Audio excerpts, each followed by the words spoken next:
Good morning, student. Myself Manoj Chotia from Raghunath विद्यालय रतनगढ़। आज का अपना टॉपिक नया अध्याय है, चौथा अध्याय प्राणी जगत। विटेकर ने जो क्लासिफिकेशन दिया था, विटेकर ने समस्त सजीवों को 5 जगत के अंतर्गत विभाजित किया था। मोनेरा, प्रोटिस्टा, कवक, प्लांटी और एनिमेलिया। इनमें से हमने मोनेरा पढ़ लिया, प्रोटिस्टा पढ़ लिया, कवक पढ़ लिया और तीसरे अध्याय में हमने पादप जगत पढ़ लिया, प्लांटी या पादप जगत। और चौथा अध्याय जो है वो किसका है? जंतु जगत का। तो विटेकर के अनुसार जंतु किसे कहते हैं? वे सजीव जिनका शरीर कोशिकाओं से मिलकर बना होता है, लेकिन कोशिका के चारों ओर कोशिका भित्ति नहीं पाई जाती और पोषण के आधार पे ये परपोषी, विषमपोषी, मृतोपजीवी प्रकार के होते हैं, अर्थात अपना भोजन स्वयं नहीं बनाते हैं। ऐसे जीव जिनकी कोशिका के चारों ओर कोशिका भित्ति अनुपस्थित होती है क्या कहलाते हैं? जंतु या प्राणी कहलाते हैं। आपने अभी तक पीछे की कक्षाओं में पढ़ा होगा कि कोशिकाओं की संख्या के आधार पर जंतुओं को हम 2 भागों में विभाजित करते हैं, एक कोशिकीय और बहुकोशिकीय। इस अध्याय के अंतर्गत हम इसको मुख्य रूप से 3 टॉपिकों के अंतर्गत पढ़ेंगे। सबसे पहला है अपना वर्गीकरण का आधार। वर्गीकरण किसे कहते हैं ये मैंने आप लोगों को पहले भी बताया हुआ है, एक बार पुनः रिपीट कर देता हूं। समानता एवं असमानता, सिमिलरिटी एंड डिसिमिलरिटी, समानताओं एवं असमानताओं के आधार पर जंतुओं को, यहां हम जंतु वर्गीकरण की बात कर रहे हैं तो इसलिए कह देंगे जंतुओं को अलग अलग समूह में विभेदित करना। अगर पादप वर्गीकरण है तो क्या कह देंगे?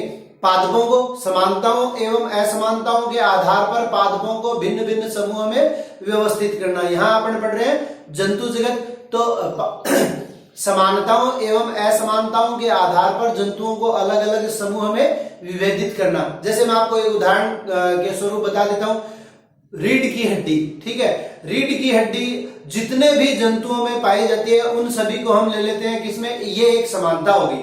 क्या? रीढ़ की हड्डी होगी एक समानता। तो जिन जिन जंतुओं में रीढ़ की हड्डी पाई जाती है उनको अपन सम्मिलित कर लेते हैं किसमें? कोर्डेटा में। और जिन जिन जंतुओं में रीढ़ की हड्डी नहीं पाई जाती तो ये रीढ़ की हड्डी के आधार पर क्या होगी? असमानता होगी, उनको हम सम्मिलित कर लेते हैं नॉन कोर्डेटा में। तो समानता समानता के कारण एक समूह में आ गए और असमानता के कारण भिन्न भिन्न समूह में आ गए। तो ये क्या है? वर्गीकरण। अब यहां देखिए जो इस अध्याय में अपन 3 जो टॉपिक बता रहे हैं, पहला है अपना वर्गीकरण का आधार और उसके बाद में नॉन कोर्डेटा समूहों को पढ़ेंगे अपन और उसके बाद में कोर्डेटा समूहों को पढ़ेंगे। तो सबसे पहले वर्गीकरण किस आधार पे किया जाता है, बेस क्या है? तो ये कुछ बेस मैंने यहां लिखे हैं, इनकी हम विस्तार पूर्वक एक एक की चर्चा कर लेते हैं। तो ये 8 पॉइंट है अपने, ठीक है। तो अब आप यूं समझ लीजिए, अगर ये 8 पॉइंट भी अगर आपको याद हो गए तो परीक्षा में केवल मात्र प्रश्न इसी हिसाब से आता है। 8 बिंदु, ज्यादा से ज्यादा 8 बिंदु लिखने होते हैं। जैसे मान लीजिए अपना सबसे पहला संघ है नॉन कोर्डेटा का पोरीफेरा।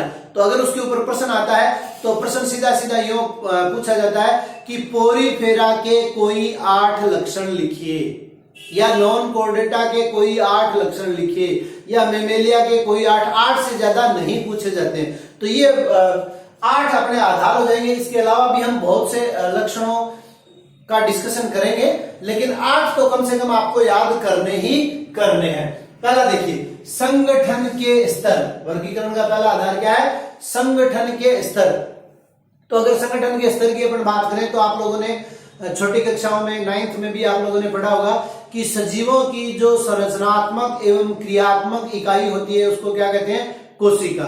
कोशिका सबसे छोटी इकाई होगी। अब कोशिका से हम उत्तरोत्तर आगे की ओर बढ़ते जाएंगे तो कोशिका के समूहों को क्या कहते हैं? उत्तक के समूहों को क्या कहते हैं? उत्तक तंत्र, या उत्तक तंत्र के समूहों को क्या कहते हैं? अंग के समूहों को क्या कहते हैं? अंग तंत्र के समूहों को क्या कहते हैं? शरीर। ठीक है, बॉडी। और शरीरों के समूहों को क्या कहते हैं? और आगे चले अपन तो शरीर के समूह को क्या कहेंगे?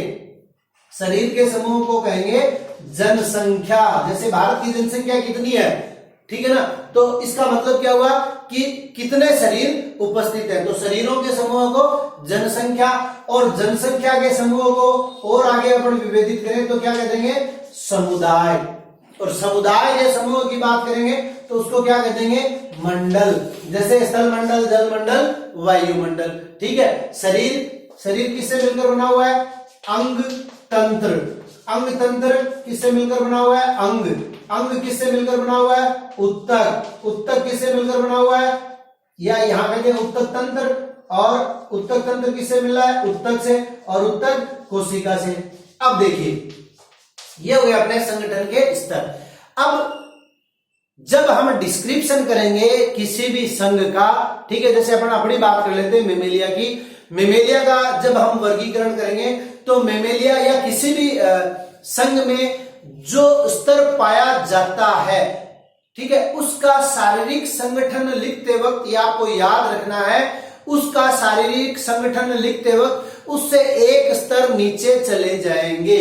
जैसे अगर अपन बात करें मनुष्य की या मेमेलिया की तो उनमें क्या होता है, शरीर होता है। ठीक है, तो अगर हम उसके शारीरिक संगठन की बात करें तो क्या लिखेंगे, अंग तंत्रीय प्रकार का शारीरिक संगठन पाया जाता है। जैसे हम बात करते हैं एक कोशिकीय जीवों की, ठीक है, एक कोशिकीय जीवों का शारीरिक संगठन किस प्रकार का है, तो उसके अंतर्गत अपन लिखेंगे कोशिकीय, न लिख के क्या लिखेंगे, एक स्तर पीछे जाए तो अकोशिकीय। ठीक है, एक कोशिकीय के अंतर्गत क्या लिखेंगे, अकोशिकीय। जिनमें अंग तंत्र पाया जाता है उनमें अंगीय, जिनमें अंग पाया जाता है उनमें उत्तक तंत्रीय, जिनमें उत्तक तंत्र पाया जाता है उनमें उत्तकीय, और जिनमें उत्तक पाया जाता है उनके अंतर्गत कोशिकीय स्तर का शारीरिक संगठन। ठीक है, तो एक स्तर पहले का लिखेंगे। ये हो गया अपना संगठन के स्तर। ठीक है, दूसरा है पाचन तंत्र। ठीक है, किसी भी जीव का निर्माण जब होता है तो उसके अंदर आहार नाल का निर्माण होता है। आहार नाल क्या करती है, पाचन का कार्य करती है।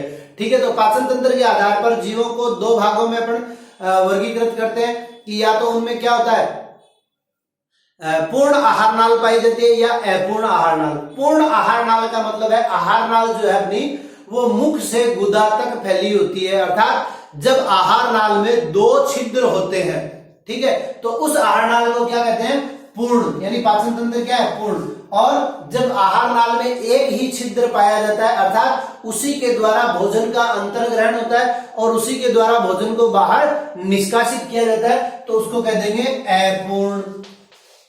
ठीक है, तो ये अपना हो गया दूसरा पॉइंट पाचन तंत्र का। तीसरा पॉइंट अपना परिसंचरण तंत्र।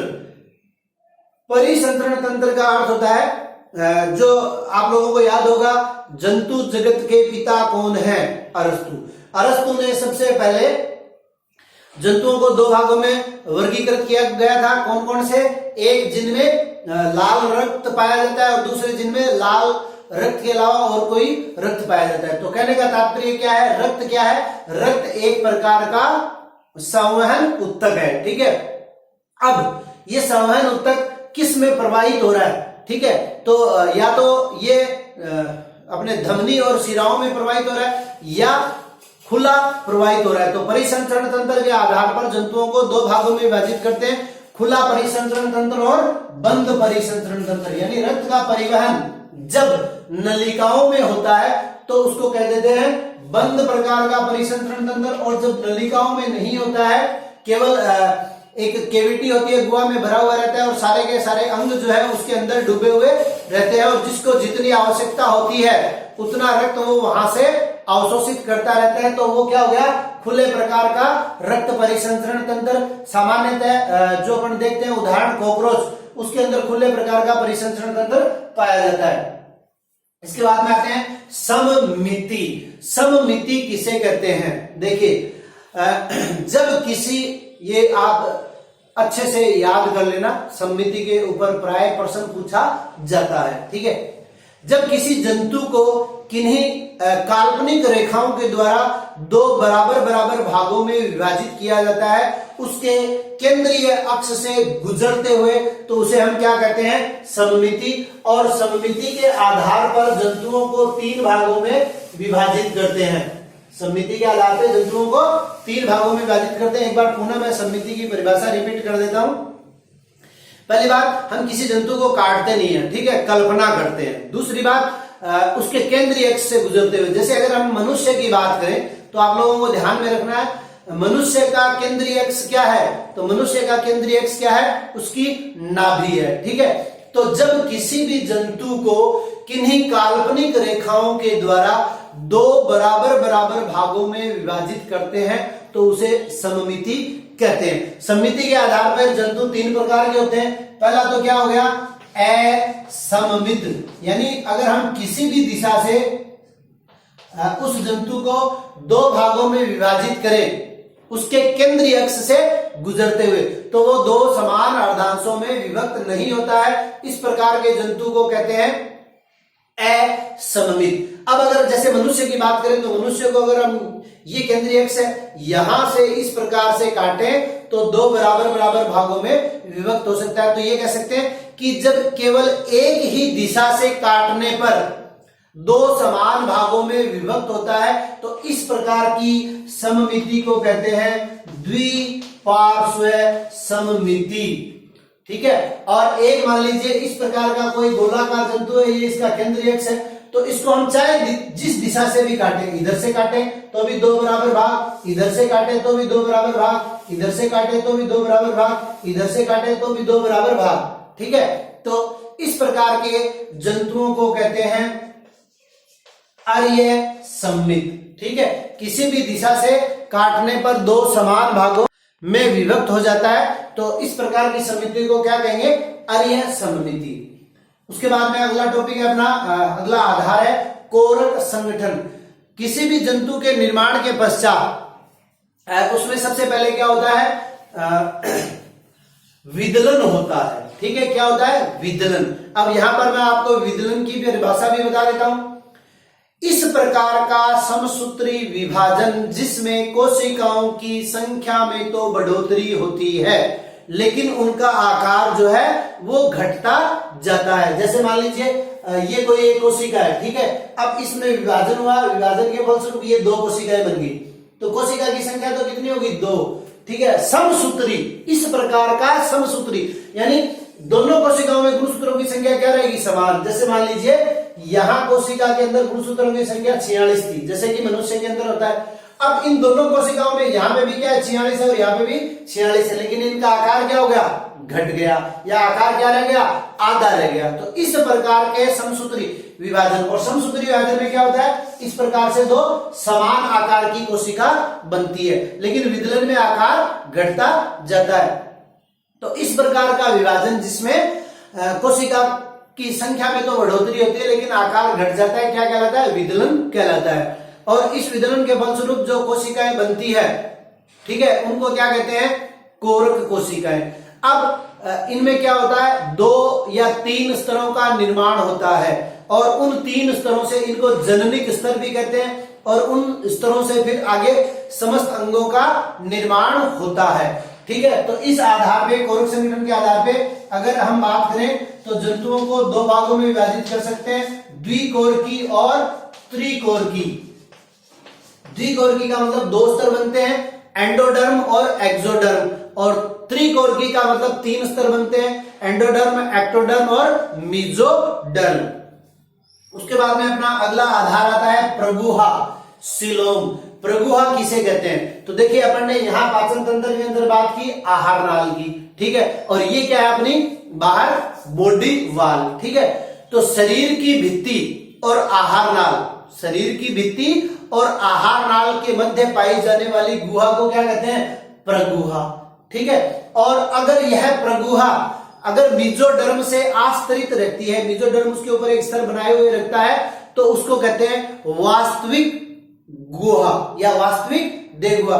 तो प्रगुहा के आधार पे भी जंतुओं को 3 भागों में विभाजित करते हैं, वास्तविक, या तो क्या हो, इनमें देहगुहा पाई जाती है तो क्या कहेंगे, वास्तविक, और नहीं पाई जाती है तो अगुह्य, या यूं कहते हैं इसको गुह्य और अगुह्य। और कई बार क्या होता है, जैसे आपको एक पर्टिकुलर एग्जांपल याद रखना है, वैसे अपन जब उस एग्जाम्पल को पढ़ेंगे तब विस्तार पूर्वक उसमें भी चर्चा करेंगे, लेकिन यही आप याद रख लीजिए, एसके हेलमंथीज। एसके हेलमंथीज जो संघ है उसके अंतर्गत देहगुहा तो पाई जाती है लेकिन वो मेसोडर्म से आश्रित नहीं होती, तो इस प्रकार की देहगुहा को क्या कहते हैं, कूट गुहा, या जंतुओं को क्या कह देंगे, कूट गुह्य। तो प्रगुहा के आधार पर भी जंतुओं को 3 भागों में विभाजित करते हैं, देहगुह्य जिनमें देहगुहा पाई जाती है और मेसोडर्म से आश्रित होती है, जिनमें देहगुहा नहीं पाई जाती अगुह्य, और जिनमें पाई जाती है लेकिन मेसोडर्म से आश्रित नहीं होती, उदाहरण एस्केलेंथीज, उनको क्या कहेंगे, कूट गुह्य। उसके पश्चात अपना अगला आधार आता है खंडी भवन। खंडी भवन के अंतर्गत देखिए सबसे पहले वैसे तो ये आर्थ्रोपोडा से प्रारंभ होता है कि जंतुओं का शरीर जो है वो खंडों में विभक्त होता है। जैसे अगर अपनी बात करें तो ये सिर है, उसके बाद में गर्दन है, फिर धड़ है, फिर टांगे, अलग अलग खंड है। या टांगों में भी क्या है, हाथों में भी, टांगों में भी क्या है, जॉइंट है, जोड़ है। तो ये जॉइंटेड उपांग जो है, संधि युक्त उपांग, ये प्रारंभ होता है आर्थ्रोपोडा से।